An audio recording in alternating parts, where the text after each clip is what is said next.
आखिरकार संपादक से राजनेता बने हरिवंश ने नीतीश की पार्टी जदयू को ठेंगा दिखा ही दिया और बिलबिलाहट आप देख ही रहे हैं।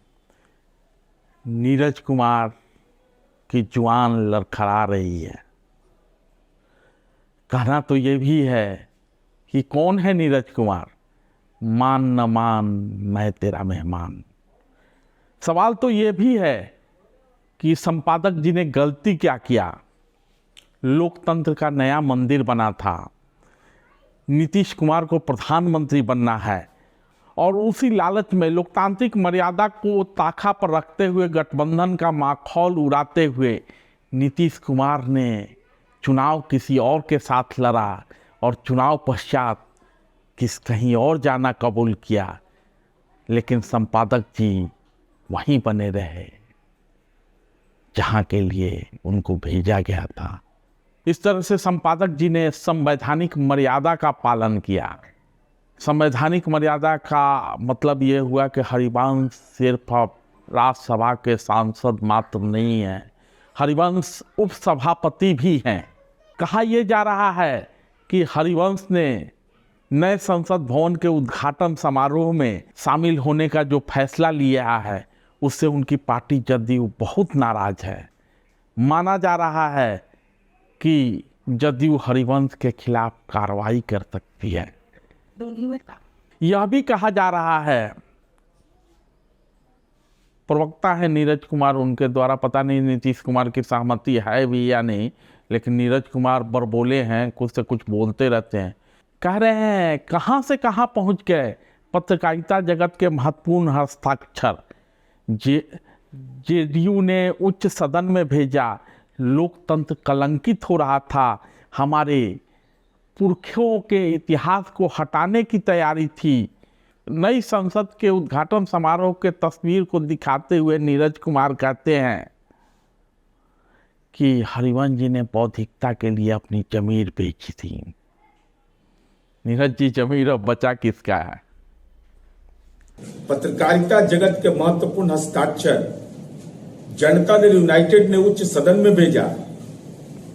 लोकतंत्र कलंकित हो रहा था, हमारे पुरखों के इतिहास को हटाने की तैयारी थी और इस तस्वीर में भी आप कहीं नजर नहीं आते हैं न। और आपके सभापति जो महामहिम उपराष्ट्रपति हैं, वह भी कार्यक्रम में उनको नहीं बुलाया जाता है। आपने अपने पद के लिए बौद्धिकता की जमीर बेच दी।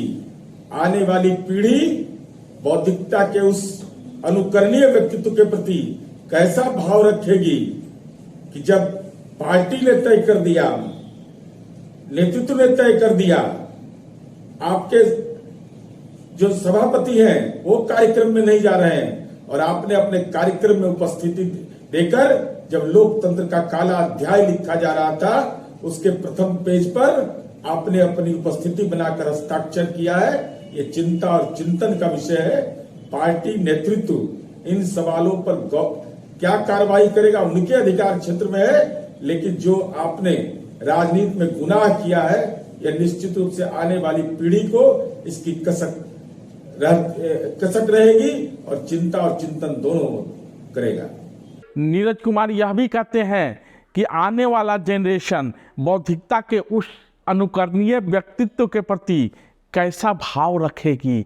जब पार्टी ने तय कर दिया, नेतृत्व ने तय कर दिया, तो आपने वहां जाना क्यों कबूल किया, जबकि सभापति भी नई संसद भवन के उद्घाटन कार्यक्रम में उपस्थित नहीं थे।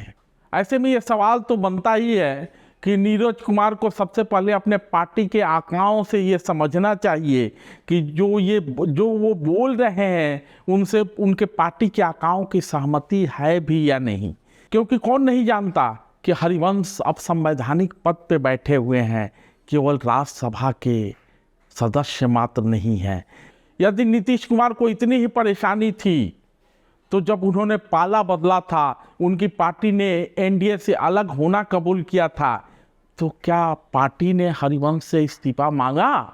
और यदि मांगा तो क्या हरिवंश ने इस्तीफा देने से इनकार किया? तो चित भी मेरी पट भी मेरी, दोनों राजनीति में साथ साथ चलता है। संपादक जी तो अच्छा बोलते ही हैं, पढ़ते लिखते हैं। पढ़े लिखे संपादक आजकल वैसे भी कम ही होते हैं, ये अपवाद है। पढ़ते भी हैं और लिखते भी हैं और राज्यसभा के उपसभापति भी हैं। तो मौका मिला तो उन्होंने अच्छी अच्छी बातें की संसद के विषय में, नई संसद के विषय में, लोकतांत्रिक मर्यादा के विषय में, लोकतंत्र के मंदिर के विषय में। अब बातें थी तो मिर्ची तो लगनी ही थी, तो नीरज कुमार को मिर्ची लगी है। हम सब माननीय प्रधानमंत्री जी के आभारी हैं कि आजादी के अमृत काल में उन्होंने अपने कुशल नेतृत्व और असाधारण प्रयासों से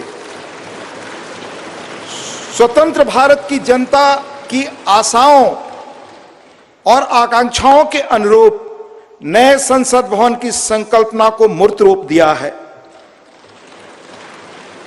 इसके लिए अपनी ओर से और समस्त देशवासियों की ओर से उनका हार्दिक धन्यवाद और अभिनंदन।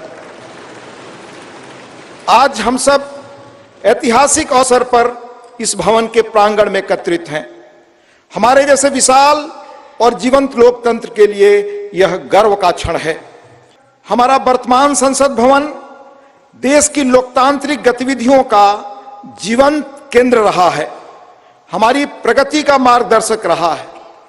यह भवन भारत की स्वतंत्रता प्राप्ति तथा अनेक संविधान निर्माण से लेकर हमारी गौरवशाली लोकतांत्रिक यात्रा के दौरान अनेक ऐतिहासिक घटनाओं का साक्षी रहा है। यह भवन ईंट और गारे की संरचना मात्र नहीं है, बल्कि देश की सर्वोच्च चुनी हुई संस्था के रूप में यह भवन देश के नागरिकों की आशाओं, अपेक्षाओं और आकांक्षाओं की पूर्ति का माध्यम है। यह नया भवन अपने आप में वास्तुकला का शानदार उदाहरण है, जिसमें देश की सांस्कृतिक विरासत और विविधता की अद्भुत झलक मिलती है। इसमें हमारी संसद की जरूरतों के अनुरूप सौंदर्य और प्रौद्योगिकी का मिश्रण भी किया गया है। यह भवन त्रिकोणीय आकार के स्थान का अधिकतम उपयोग सुनिश्चित करता है। इसमें लोकसभा और राज्यसभा के कक्षों में पुराने भवन की तुलना में कहीं अधिक लोगों के बैठने का स्थान है। इन कक्षों में प्रत्येक सदस्य के लिए पूरी तरह डिजिटली वायर्ड इंटरनेट प्रोटोकॉल आधारित प्रणाली एवं इंटीग्रेटेड मल्टीमीडिया डिस्प्ले की सुविधा, अतिरिक्त सुरक्षा बटन के साथ मतदान प्रणाली सहित अन्य आधुनिक सुविधाएं भी उपलब्ध कराई गई हैं। क्योंकि नीरज कुमार कह रहे हैं कि हम नहीं जानते कि पार्टी क्या करेगी, लेकिन संपादक जी ने मर्यादा नहीं रखी और जदयू से इस्तीफा दे अलग हुए प्रशांत किशोर कई बार ये कह चुके हैं कि नीतीश कुमार हरिवंश के जरिए भाजपा के साथ संपर्क में हैं। मेरी जानकारी है नीतीश कुमार महागठबंधन में जरूर हैं बिहार में, लेकिन उन्होंने भाजपा के साथ अपने चैनल बंद नहीं किए हैं। और इसका सबसे बड़ा प्रमाण ये है कि हरिवंश जी जो राज्यसभा में डिप्टी चेयरमैन के पद पर बने हुए हैं, वो जदयू के एमपी हैं। और जब भाजपा को नीतीश कुमार जी ने छोड़ा, उस गठबंधन से बाहर आए, तो उन्होंने अभी तक ना हरिवंश जी ने उस पद से इस्तीफा दिया है, ना पार्टी ने उनको इस्तीफा देने के लिए कहा है, ना पार्टी ने उन पर कोई कार्रवाई करी है।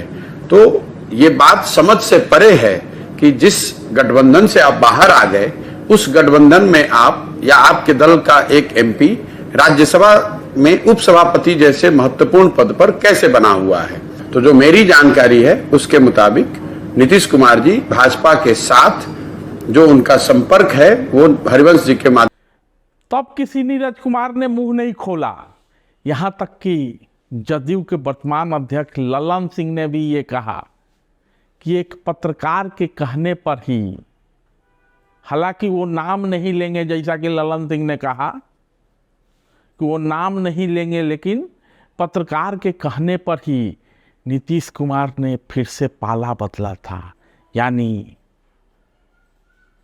एनडीए में जाना कबूल किया था, चुनाव लड़ते हैं लोकसभा की अच्छी खासी सीटें जीतते हैं और फिर से पाला बदल लेते हैं। उसमें से 4 आदमी जो हमने कहा सलाह देने वाले में एक आदमी भी हैं, संजय झा जी, तो ये तो हैं अभी हम लोग के साथ में, ये बरकरार है। मनीष जी कह रहे हैं हम भी थे, आप भी थे क्या? तो इसलिए उसमें एक ये थी, और एक जो राज्यसभा में उप सभापति हैं हरवंश जी, वो कल मीटिंग में नहीं आए थे, वो एकमात्र थे जो नहीं आए थे। हमने उनसे फोन पर बात किया, उन्होंने कहा कि नीतीश कुमार जी ने हमको सार्वजनिक जीवन में लाया है, हम नीतीश कुमार जी के साथ हैं और नीतीश कुमार जी के साथ रहेंगे। तो 2 हो गए और 2 लोग चले गए उधर। एगो राष्ट्रपति के पत्रकार सलाहकार हो गए, हाँ, एगो तो टोटल एजेंटे हो गए, उनके टोटल एजेंट हो गए। ललन सिंह कहते हैं कि पत्रकार के बैटिंग करने के बाद ही नीतीश कुमार ने पाला बदला था। अब नीतीश कुमार ने पाला बदल लिया तो उसमें संपादक जी का क्या दोष? नीतीश कुमार पाला बदल के उधर गए और फिर पाला बदल के इधर आ गए, लेकिन संपादक जी ने संवैधानिक मर्यादा का पालन करना न भूला, यानी जिस पद पर थे उस पद पर बने हैं और उसी के हिसाब से आचरण कर रहे हैं। इसलिए शर्मिंदा नीतीश कुमार को होना चाहिए, न कि हरिवंश को। और इसकी भी क्या गारंटी है कि पलटू कुमार फिर न पलटेंगे, और इसकी भी क्या गारंटी है कि पलटू कुमार फिर से न पलटकर एनडीए खेमे में आ जाएंगे और यही नीरज कुमार जैसे दरबारी थपड़ी पीटते नजर आएंगे। धन्यवाद।